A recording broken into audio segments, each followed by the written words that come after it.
What's up, you guys? I'm sweating my ass off here in the car just to bring it to you because I'm staying with some family right now. We just moved actually. All right, so we got Imavov versus Cannonier, and I thought Jason Herzog ended this fight a little bit too early, but I thought Imavov was actually edging this fight out. Pause. No, I'm just kidding. But I thought that Cannonier did a decent job, but he looked weak. I think he might be hitting the wall at this point with his age. So I think that in the future I'm gonna be fading Cannonier. The 40-year-old man is looking like a 40-year-old man. You know what I'm saying? So Imavov, congratulations. I think he would have won the fight in the long run, or Cannonier would have had to do a power bomb or hope on Imavov to get tired like he seemed in the first round. But Jason Herzog, man, sometimes he's sketchy, bro. And now I know at the beginning of the fight he was warning Imavov, but he just ended that fight a little too soon. I mean, that's just not the fight game in a way. And I still think that Imavov would have taken it, but tonight I went 78%, 78.57% to be exact. Now that's a lot better than 50-some percent like most of these YouTubers, but hey, we'll get our name out there eventually, all right? Once people start realizing that I'm actually the one who makes the best bets here. We got Dominic Reyes, and I knew he was going to take this one. It's about that time for Reyes to get back in the win column, to be honest with you. He's too good of a fighter not to be winning, and Jacoby was the right opponent to get him back on track. That was a great fight. Jacoby looked good, but Reyes looked a lot better. And I don't think Reyes looks like his old self by any means, but I think he looks good and decent, and that's all we can ask for when he's getting chinned a lot.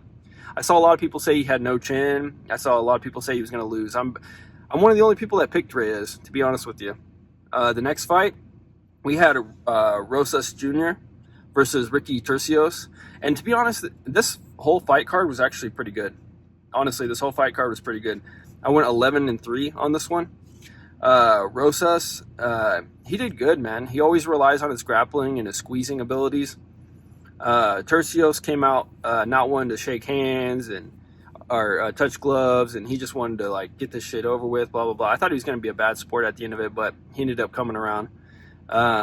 Rosas just shows that he's got superior grappling, and that youthful energy really helps him out right now compared to everybody else. It makes him a lot quicker. So I got that one as well. We got Bruno Fiera, and he hit Stolfus with 2 elbows. Those things were nasty. This dude is naturally strong. He's a great brawler, fighter. It's funny when people specialize in stuff because then they don't even go for it. But I guess that leaves open the possibility of, like Khabib's wrestling opens up his striking and so on. So we got that one right as well. I liked his little Hulk smash at the end. The fight before that one, we had Zachary Reese versus Julian Marquez. And that fight was over before it started. 20-second fight, I believe. Yep, 20-second fight. Reese made a good account of himself. He's nasty. That uppercut was sick. Honestly, that uppercut was super sick. The next fight, this is one that I lost right here. I only lost 3 on the day. And Soriano proved me wrong. He did nothing but make Baeza a punching bag. Fucking socked him 50 million times in the head.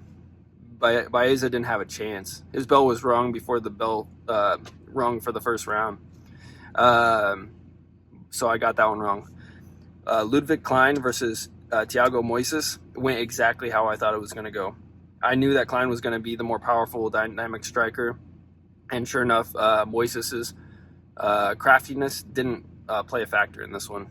So Klein, great job on that one. Charles Radke versus Carlos Prates. This one was short and sweet.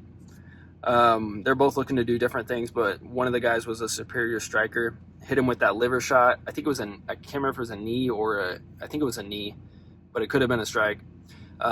He's a great striker, man. You could tell this dude's had many years of Muay Thai. He looked awesome out there. So I got that one right as well. I look forward to watching this guy fight in the future. It's crazy how many people from Brazil come out to the UFC. Next fight, we got Andrea Lee versus Montana De La Rosa. Now, of all the picks, this one had me sweating the most. Honestly, it was a very close fight. It was a split decision win. And if they would have said Lee, I wouldn't have been surprised. But I did think Rosa won it. And man, what was up with that kissing and the grabbing and the other kiss from the, like, honestly, Andrea Lee seems like a lesbian to me. But her getting kissed by her trainer or whatever, her boyfriend, and then kissed by that girl, and then picked up, it was just cringy, man. But Montana De La Rosa got it done, and that's that. Next fight, we had Brad Katona versus Jesse Butler. Now, Jesse Butler, man, this dude is going to be cut. He's not good enough.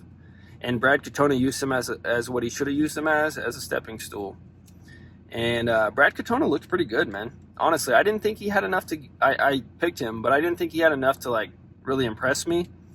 But he did. He impressed me, man. He looks like he's going to be really good.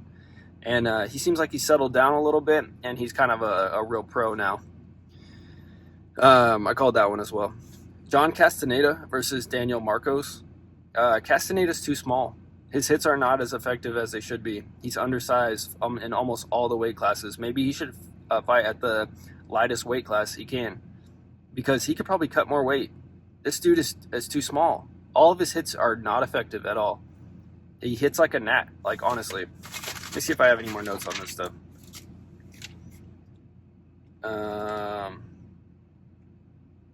Let's see. Castaneda. Okay, no. That's basically it. Marcos looked good. He had me worried at the very end of the fight because he was a little bit dazed and Castaneda was following him around, but Castaneda knew he lost and didn't even go for the kill. The next fight, I called that one right. The next fight, we had Mara versus Gomez, chick fight. Two Brazilians going against each other. This could have been on Street Beefs. Split decision. It was a really boring fight. Gomez had her in that ghillie at the very beginning.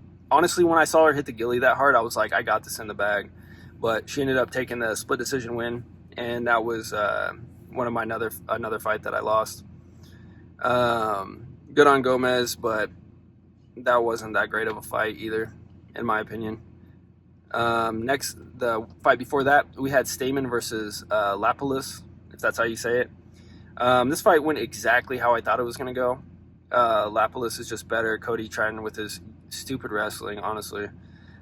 He just tries to wrestle too much. Like, he's forcing it. He's like, oh, yeah, I get two. If I get two in a round, then I'm going to win. So he's just going to force it, even if it's not there. That's stupid. But anyway, Lapalus won. I knew that fight was going to go as it did. And for the very first fight, I'm glad I picked this one because it was one of my less researched fights. But I just kind of went with my gut and picked Tomar. It was a split decision. Honestly, I thought she won it. I thought she won it easily. This was one of the better girl fights I've seen in recent time, to be honest. And it was the opener. This whole card was a banger. She has good kicking, good takedown defense. Or actually, no, sorry, that was a different one. Nice kicks. One of the kicks sent her flying. Sent Dos Santos flying halfway across the arena, or halfway across the octagon. And that was pretty cool. I think that really sealed the deal for her win. And that's that. One more thing I wanted to comment on, though. Let's make sure I went through everything here. Stamen, blah, blah, blah, blah,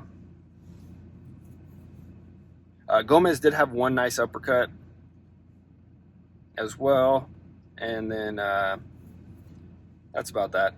But one annoying thing that bothered me in this whole broadcast was Paul Felder trying to be funny the whole time. Anytime Laura Sanko's around, he's the type of dude that turns into a comedian, and he just tries to be funny.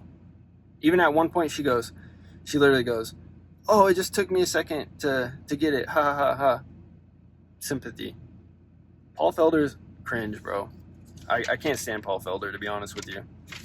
I don't like anything about him, and in fact, we've actually had a few we've had a run-in before. All right, I'll leave it at that. But anyway, 78.57% on this one. I look forward to the next card, and watch these videos if you want to make some money, because I'm not a financial advisor, but I get the most picks right of anybody. I know everybody else gets around 50%. Last week I had in the high 90s, or in the 90s, and then this week I almost had 80%. So you can watch the Fat Virgin if you want to, or you can actually watch somebody who gets their picks right, because they're not emotional.